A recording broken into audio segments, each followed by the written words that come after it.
여러분 혹시 해외에서 위험에 처한 우리 국민들이 어떻게 구조되는지 궁금하신 적 있으세요?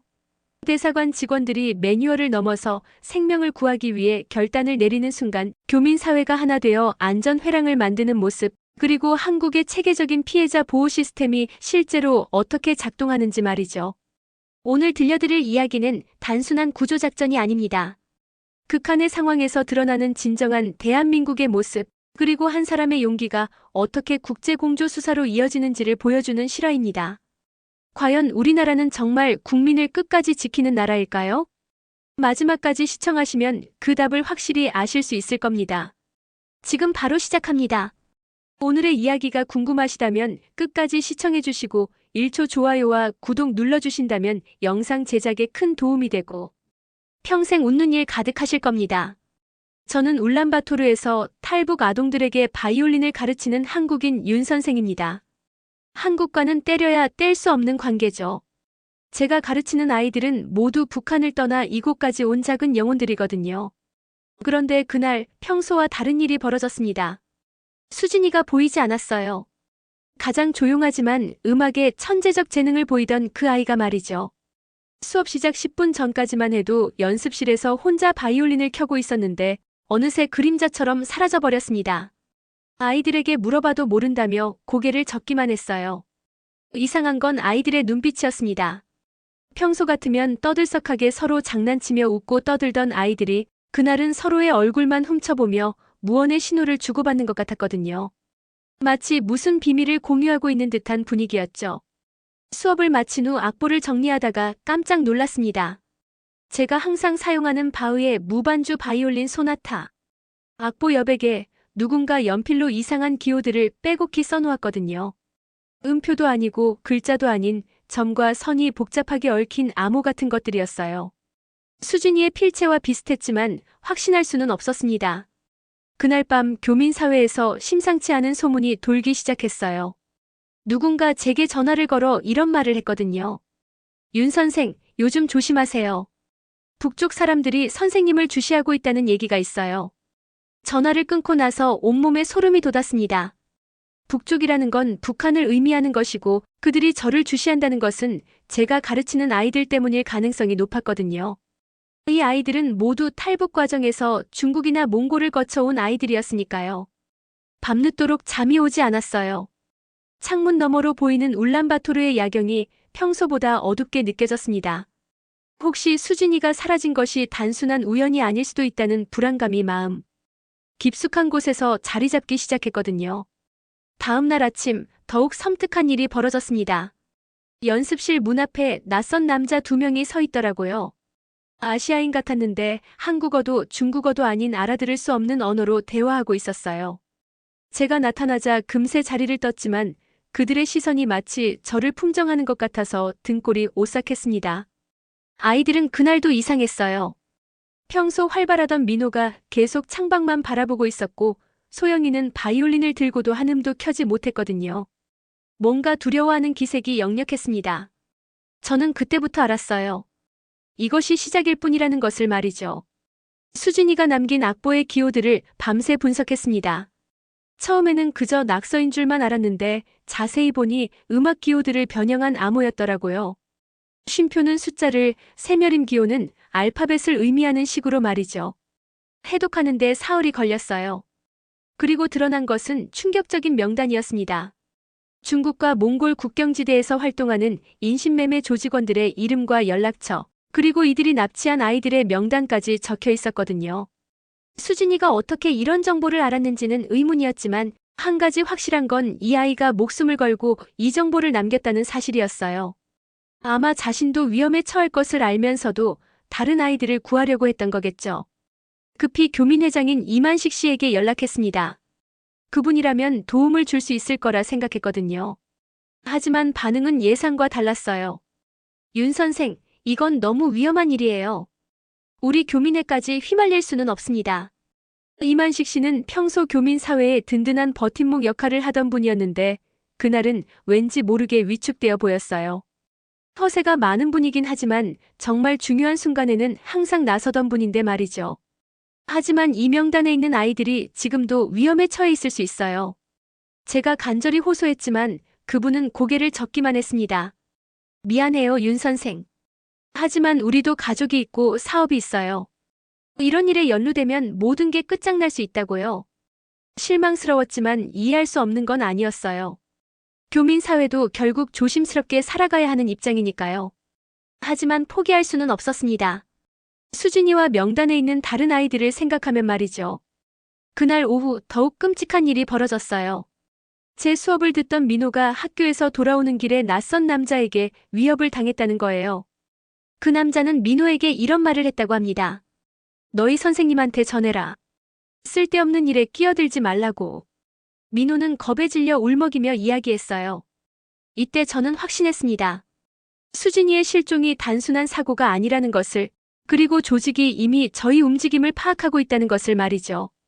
밤이 되자 연습실 주변에 수상한 사람들이 나타나기 시작했어요. 멀리서 지켜보고 있는 것 같았지만 제가 쳐다보면 금세 자리를 떴습니다. 마치 고양이와 쥐의 숨바꼭질 같았어요. 아이들은 이제 완전히 위축되어 있었습니다. 바이올린을 잡는 손도 떨리고 집중도 안 되는 것 같았거든요. 특히 소영이는 계속해서 문 쪽을 쳐다보며 불안해했어요. 저는 그날 밤 결심했습니다. 더 이상 이곳에 있을 수는 없다고. 아이들을 안전한 곳으로 대피시키고 수진이를 찾을 방법을 모색해야 한다고 말이죠. 하지만 어디로 가야 할지, 누구에게 도움을 요청해야 할지 막막하기만 했어요. 새벽 5시 아이들과 함께 울란바토르를 떠났습니다. 목적지는 중국과 몽골의 국경지대에 있는 장터였어요. 그곳에서 브로커를 만나 한국으로 가는 방법을 알아보려 했거든요. 하지만 이 여행이 얼마나 위험한지는 나중에야 깨달았습니다. 국경 장터는 온갖 사람들이 뒤섞인 혼돈 그 자체였어요. 몽골인, 중국인, 러시아인들이 서로 다른 언어로 흥정하며 물건을 사고 파는 모습이 마치 바벨탑 같았죠. 그 소음 속에서 아이들은 더욱 불안해했어요. 중국 측 브로커는 리청이라는 남자였습니다. 30대 중반쯤 되어 보이는 그는 얼굴에서 감정을 읽기 어려운 사람이었어요. 마치 가면을 쓰고 있는 것 같았죠. 한국으로 가고 싶다고요? 리청은 저를 위아래로 훑어보며 물었습니다. 그의 시선이 왠지 불편했어요. 네, 이 아이들과 함께해요. 안전한 방법이 있나요? 물론 있죠. 하지만 돈이 필요해요.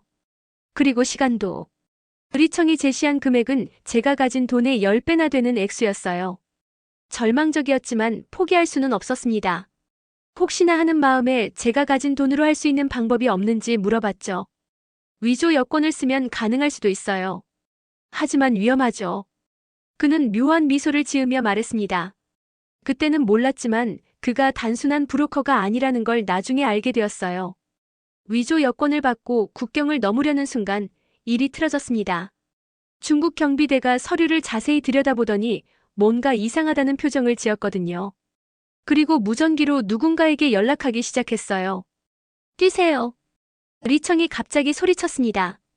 그 순간 저는 아이들의 손을 붙잡고 장터 안으로 뛰어들었어요. 뒤에서 누군가 저희를 쫓아오는 발소리가 들렸거든요. 장터는 미로 같았습니다. 좁은 골목길들이 복잡하게 얽혀 있었고 곳곳에 상인들의 물건들이 쌓여 있어서 숨을 곳은 많았어요. 하지만 아이들과 함께라서 빨리 움직일 수가 없었죠. 이쪽으로요. 리청이 저희를 안내했습니다. 그가 왜 저희를 도와주는지 의문이었지만 그 순간엔 다른 선택이 없었어요. 골목 어귀에서 조직원들이 저희를 가로막았습니다.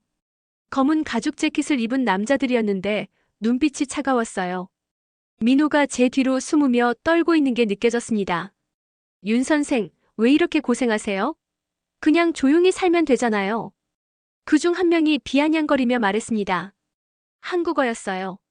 이들이 단순한 현지 조직이 아니라는 걸 그때 깨달았죠. 리청이 갑자기 무언가를 던졌습니다. 연기가 피어오르며 시야가 가려졌어요. 그 틈에 저희는 다른 골목으로 빠져나갈 수 있었습니다.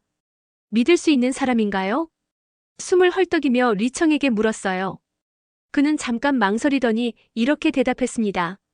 저도 한때는 그들과 함께 일했어요. 하지만 이제는 아니에요. 그의 말이 무슨 뜻인지 정확히 알 수는 없었지만 적어도 지금은 저희 편이라는 것만큼은 분명했어요. 울란바토르로 돌아온 저희를 기다리고 있던 것은 더 큰 절망이었습니다. 교민 사회에서는 제가 조직과 내통하고 있다는 소문이 파다하게 퍼져 있었거든요. 윤 선생이 중국 브로커와 연결되어 있다더라. 아이들을 위험에 빠뜨린 것도 모자라 이제는 조직과 손을 잡았다는 거 아니야. 카페나 상점에서 교민들이 수군거리는 소리가 귀에 들어왔어요. 평소 친하게 지내던 분들조차 저를 피하기 시작했습니다. 마치 전염병 환자를 대하는 것 같았죠. 가장 힘들었던 건 한지수 영사님의 반응이었어요. 대사관에 도움을 요청하러 갔을 때 그분은 냉정하게 말씀하셨거든요. 윤 선생님, 지금 상황이 매우 복잡합니다. 대사관으로서는 중립을 지켜야 해요. 하지만 아이들이 위험에 처해 있어요. 그것도 확실하지 않잖아요. 증거가 있나요? 한지수 영사님은 매뉴얼대로 원칙적인 대답만 하셨어요. 실망스러웠지만 그분 입장에서는 섣불리 개입할 수 없다는 것도 이해했습니다. 이만식 교민회장님은 더욱 단호했어요. 교민의 사무실에서 만난 그분은 평소와 달리 차갑게 대하셨거든요. 윤 선생, 이제 그만하세요. 교민 사회 전체가 위험해질 수 있어요. 하지만 수진이는 아직. 수진이가 뭐 어떻다는 겁니까? 증거나 있어요? 그분의 허세 가득한 평소 모습 대신 현실적인 계산만 하는 모습을 보니 더욱 쓸쓸했어요. 보호소에서도 저희를 바라보는 시선이 달라졌습니다. 다른 탈북민 가족들이 저희를 경계하기 시작했거든요. 아이들은 이런 분위기를 민감하게 느끼고 있었어요. 특히 소영이는 아예 말을 하지 않게 되었습니다. 그런 중에 최악의 일이 벌어졌어요. 어느 밤 보호소에 조직원들이 습격해온 거예요. 창문이 깨지는 소리에 잠에서 깼는데 복면을 쓴 남자들이 건물 안으로 들어오고 있었어요. 아이들 데리고 화장실로. 저는 다급히 소리쳤습니다. 하지만 민호가 도망치던 중 계단에서 넘어져서 다리를 다쳤어요. 그 아이가 아파하는 모습을 보니 가슴이 찢어질 것 같았습니다. 선생님, 무서워요. 소영이가 처음으로 입을 열며 제 옷깃을 붙잡았어요. 그 아이의 떨리는 손에서 얼마나 큰 공포를 느끼고 있는지 알 수 있었죠. 조직원들은 우리를 찾아 건물 곳곳을 뒤지고 있었어요. 발소리가 점점 가까워지고 있었고 시간이 별로 없었습니다. 나와라, 윤 선생. 더 이상 숨어봤자 소용없어. 그들이 한국어로 소리쳤어요. 그들이 단순한 현지 조직이 아니라 북한과 연결된 세력이라는 확신이 들었습니다. 다행히 경찰이 도착해서 조직원들은 도망쳤지만 그 사건으로 보호소에 더 이상 있을 수 없게 되었어요. 다른 사람들의 안전도 위협받을 수 있었거든요. 윤 선생님, 이제 정말 어떻게 하실 건가요? 보호소 관리인이 걱정스러운 표정으로 물었습니다. 저도 막막하기만 했어요. 갈 곳도 없고 믿을 사람도 없는 상황이었으니까요. 그때 리청에게서 연락이 왔습니다. 사막으로 가야 해요. 다른 방법은 없어요. 그의 제안은 위험했지만 더 이상 선택의 여지가 없었습니다. 바타르를 만난 건 리청의 소개였어요. 고비 사막을 가로지르는 베테랑 가이드라고 했는데 첫인상은 그다지 좋지 않았습니다. 무뚝뚝하고 말수가 적은 데다가 돈 얘기부터 먼저 꺼내더라고요. 애들까지 데리고 사막을 건너겠다고. 바타르는 미심쩍은 눈으로 아이들을 훑어봤어요. 특히 다리를 다친 민호를 보더니 고개를 저었습니다. 이런 상태로는 무리야. 애 하나는 포기하든지. 순간 화가 치밀었어요. 하지만 이 사람 없이는 사막을 건널 방법이 없었거든요. 절대 포기할 수 없어요. 다른 방법을 찾아주세요. 그럼 돈을 더 줘야지. 위험 부담이 크니까. 바타르는 냉정하게 말했습니다. 사람보다는 돈이 먼저인 사람 같았어요. 사막으로 들어선 첫날 밤, 기온이 급격히 떨어졌습니다. 낮에는 따뜻했는데 밤이 되니 영하로 뚝 떨어지더라고요. 아이들은 추위에 떨고 있었고 특히 민호는 다친 다리 때문에 더욱 힘들어했어요. 이거 봐, 내가 뭘 했어. 애는 짐일 뿐이야. 바타르가 불평했습니다. 그의 말에 민호가 위축되는 모습을 보니 마음이 아팠어요. 괜찮아, 민호야. 선생님이 업어줄게. 하지만 제 체력으로 아이를 업고 사막을 건너는 것은 쉽지 않았어요. 몇 시간 지나지 않아 다리가 후들거리기 시작했거든요. 이틀째 되던 날 갑작스런 폭설이 시작되었습니다. 고비 사막에서 이런 날씨는 예측하기 어렵다고 바타르가 말했어요. 시야는 몇 미터 앞도 보이지 않았고 바람은 점점 강해졌습니다. 여기서 하룻밤 버텨야 해. 움막을 만들자. 바타르가 지시했지만 추위는 점점 심해졌어요. 아이들의 체온이 떨어지고 있다는 게 손으로 만져봐도 알 수 있었습니다. 가장 심각한 건 소영이었어요. 그 아이가 점점 의식을 잃어가고 있었거든요. 눈을 감고 축 늘어진 채 반응이 없었어요. 이에 체온이 너무 떨어졌어. 이러다 정말 위험해질 거야. 제가 다급히 말하자 바타르가 잠깐 망설이더니 자신의 담요를 꺼냈습니다. 이거라도 덮어줘. 그뿐만 아니라 자신이 아껴두던 뜨거운 물과 비상식량도 내놓았어요. 돈 앞에서는 냉정했던 그가 생명 앞에서는 달랐습니다. 왜 도와주시는 거예요? 제가 물으니 바타르가 잠깐 멀리 바라보며 말했어요. 나도 옛날에 애가 있었거든. 사막에서 길을 잃고. 그때 누군가 도와줬으면 좋았을 텐데. 그의 목소리에는 오래된 상처가 묻어 있었어요. 무뚝뚝한 얼굴 뒤에 숨겨진 아픔을 엿볼 수 있었죠. 밤새 바타르는 아이들을 돌봐줬어요. 자신의 체온으로 소영이를 따뜻하게 해주고 민호의 상처도 다시 살펴봐 주었습니다. 돈을 밝히는 냉정한 사업가가 아니라 누군가의 아버지 같은 모습이었어요. 새벽이 되어서야 폭설이 그쳤습니다. 소영이도 의식을 되찾았고요. 그 아이가 눈을 뜨며 작은 목소리로 말했어요. 선생님, 수진 언니 찾을 수 있을까요? 가슴이 뭉클했습니다. 이 모든 위험을 감수하면서도 아이들은 여전히 사라진 친구를 걱정하고 있었거든요. 사막을 빠져나온 저희가 울란바토르에 도착했을 때는 이미 지쳐서 걸을 수도 없는 상태였어요. 바타르는 저희를 대사관 근처까지 데려다 준 후 조용히 사라졌습니다. 돈을 다 받지도 않은 채로 말이죠. 한지수 영사님을 다시 만났을 때 그분의 표정이 예전과 달랐어요. 아이들의 상태를 보더니 즉시 응급실로 데려가라고 지시하셨거든요. 우선 아이들 치료가 먼저입니다. 병원에서 이틀 동안 치료받은 후 대사관에서 임시보호소를 마련해 주었어요. 하지만 문제는 한국행이었습니다. 서류가 미비합니다. 이 아이들의 신분을 증명할 방법이 없어요. 담당 직원이 난감한 표정으로 말했습니다. 탈북 과정에서 모든 신분 증명서를 잃어버린 아이들에게는 흔한 일이었지만 그래서 더욱 답답했어요. 그럼 이 아이들은 어떻게 되는 건가요? 일단 몽골 당국과 협의해야 합니다. 시간이 걸릴 것 같아요. 시간이 걸린다는 것은 그만큼 더 위험에 노출될 수 있다는 뜻이었어요. 조직은 아직도 저희를 찾고 있을 테니까요. 한지수 영사님을 따로 만나서 간절히 호소했습니다. 영사님, 이 아이들에게는 시간이 없어요. 하루가 늦어질 때마다 더 위험해집니다. 한지수 영사님은 잠깐 고민하더니 결단을 내리셨어요. 알겠습니다. 인도적 차원에서 특별 조치를 취해보겠어요. 그분의 눈빛에서 원칙주의자에서 인간적인 사명감을 가진 사람으로 변화하는 모습을 볼 수 있었습니다. 하지만 혼자서는 어려워요. 교민회의 도움이 필요합니다. 이만식 교민회장님을 다시 찾아갔어요. 처음에는 여전히 부정적이었습니다. 윤 선생, 아직도 그 일을 하고 계신 거예요?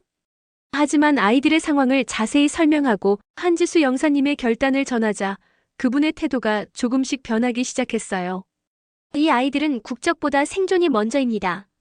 한지수 영사님의 말씀이 이만식 회장님의 마음을 움직였나 봅니다.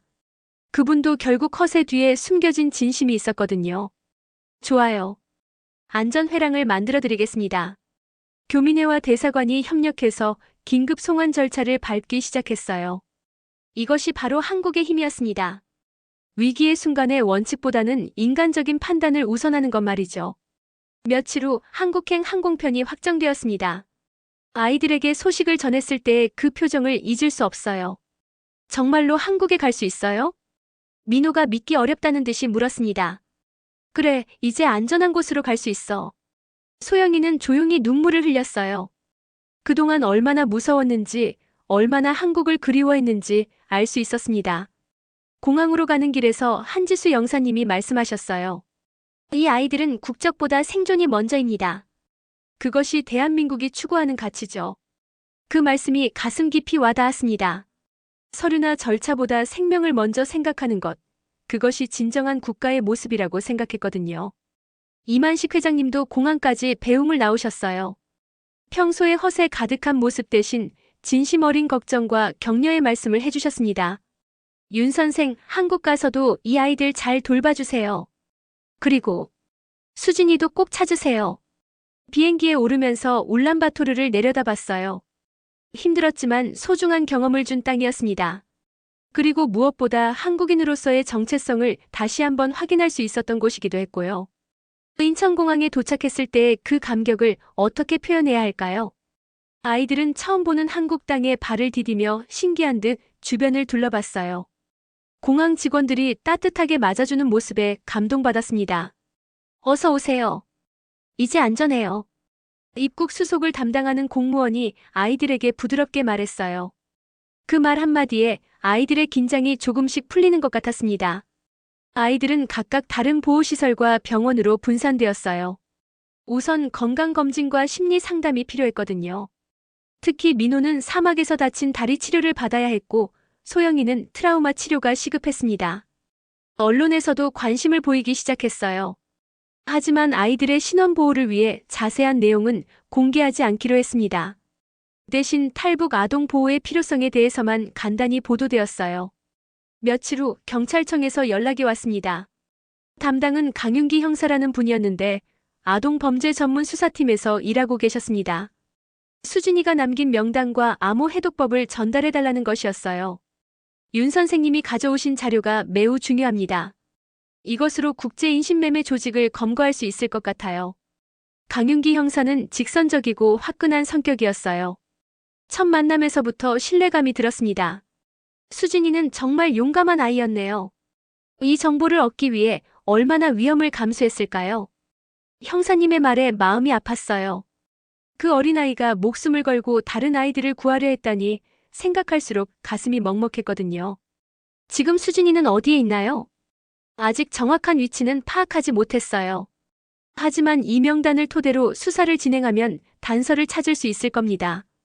한국의 아동보호 시스템은 정말 체계적이었어요. 의료진, 심리상담사, 법무팀이 유기적으로 연결되어 아이들을 돌봤습니다. 특히 심리상담사가 아이들에게 한 말이 인상적이었어요. 여긴 당신들이 숨 쉴 수 있는 나라예요. 이제 무서워하지 말고 천천히 마음을 회복해 나가세요. 그 말을 들은 소영이가 처음으로 웃는 모습을 보였어요. 오랫동안 억눌렀던 감정이 조금씩 풀리는 것 같았습니다. 민호도 다리 치료를 받으면서 많이 밝아졌어요. 의료진들이 정성스럽게 돌봐주니 금세 건강을 회복했거든요. 선생님, 여기 병원 음식이 정말 맛있어요. 그 아이의 순수한 기쁨을 보니 모든 고생이 보상받는 기분이었어요. 강윤기 형사는 정기적으로 아이들과 면담을 했습니다. 사건 해결에 필요한 증언을 확보하기 위해서였지만 아이들에게 부담을 주지 않으려고 세심하게 배려했어요. 우리가 나쁜 사람들을 잡으면 수진이도 안전하게 돌아올 수 있을 거야. 형사님의 말에 아이들의 눈빛이 희망으로 가득 찼습니다. 한국에 온 지 일주일 만에 아이들은 눈에 띄게 변했어요. 표정도 밝아지고 말도 많아졌습니다. 무엇보다 안전하다는 것을 몸으로 느끼고 있는 것 같았어요. 한 달 후 강윤기 형사에게서 희소식이 전해졌습니다. 한국과 몽골, 중국이 공조해서 인신매매 조직 본부를 급습했다는 것이었어요. 대성공이었어요. 주요 인물들을 모두 검거했습니다. 형사님의 목소리에서 뿌듯함이 느껴졌어요. 수개월간의 수사가 결실을 맺은 순간이었죠. 가장 놀라운 건 리청의 증언이었어요. 그가 조직 내부에서 수집한 정보가 결정적 역할을 했다고 했습니다. 리청 씨가 이렇게 말하더군요. 지옥에서 나온 목소리는 들을 수밖에 없었다고요. 그제야 리청이 왜 저희를 도와줬는지 알 수 있었어요. 그 역시 조직의 피해자였고 양심의 소리를 외면할 수 없었던 거죠. 며칠 후 더욱 기쁜 소식이 전해졌습니다. 수진이가 구조되었다는 것이었어요. 조직의 은신처에서 다른 아이들과 함께 발견되었다고 했습니다. 수진이와의 재회는 정말 감격적이었어요. 그 아이는 많이 야위었지만 눈빛만은 여전히 맑았습니다. 선생님 미안해요. 혼자 위험한 일을 해서. 수진이가 작은 목소리로 사과했어요. 하지만 사과할 건 제 쪽이었습니다. 그 어린아이를 제대로 보호해주지 못한 것이 죄송했거든요. 수진아, 내가 얼마나 용감했는지 알고 있어. 내 덕분에 많은 아이들이 구해졌단다. 강윤기 형사도 수진이에게 고마움을 표했어요. 이 아이가 목숨을 걸고 남긴 정보 덕분에 수십 명의 아이들을 구할 수 있었어요. 정말 대단한 용기죠. 그리고 형사님이 마지막에 한 말이 가슴에 깊이 남아 있어요.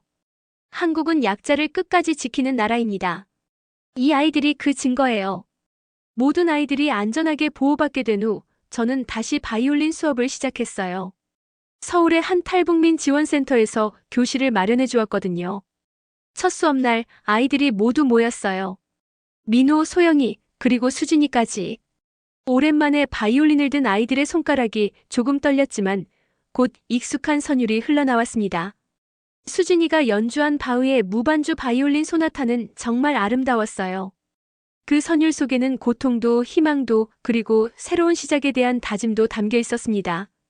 선생님, 이제 정말 안전한 거죠? 소영이가 연주를 마친 후 물었어요. 그래, 이제 정말 안전해. 우리는 자유롭게 음악할 수 있어. 그날 저녁 뉴스에서 특별한 소식이 전해졌어요. 유엔 아동권익 포럼에서 한국의 탈북 아동 보호 모델이 우수 사례로 소개된다는 것이었습니다. 한국이 보여준 인도적 가치가 국제사회에서 인정받은 순간이었어요. 아이들과 함께 그 뉴스를 보면서 생각했습니다.